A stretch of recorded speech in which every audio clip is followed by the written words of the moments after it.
خواستی ما امروز با گوچی فندی یا ورساچی بدوستم ببین وقتی با منی از همه چی اوکی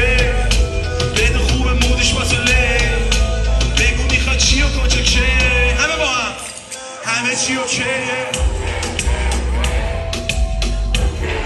بگو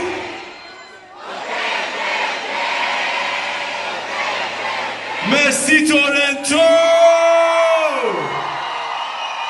پوتی چرا انقدر ترسناک شده یزدی میریم براش آروم آروم به خدا میرسیم خب داشت سفید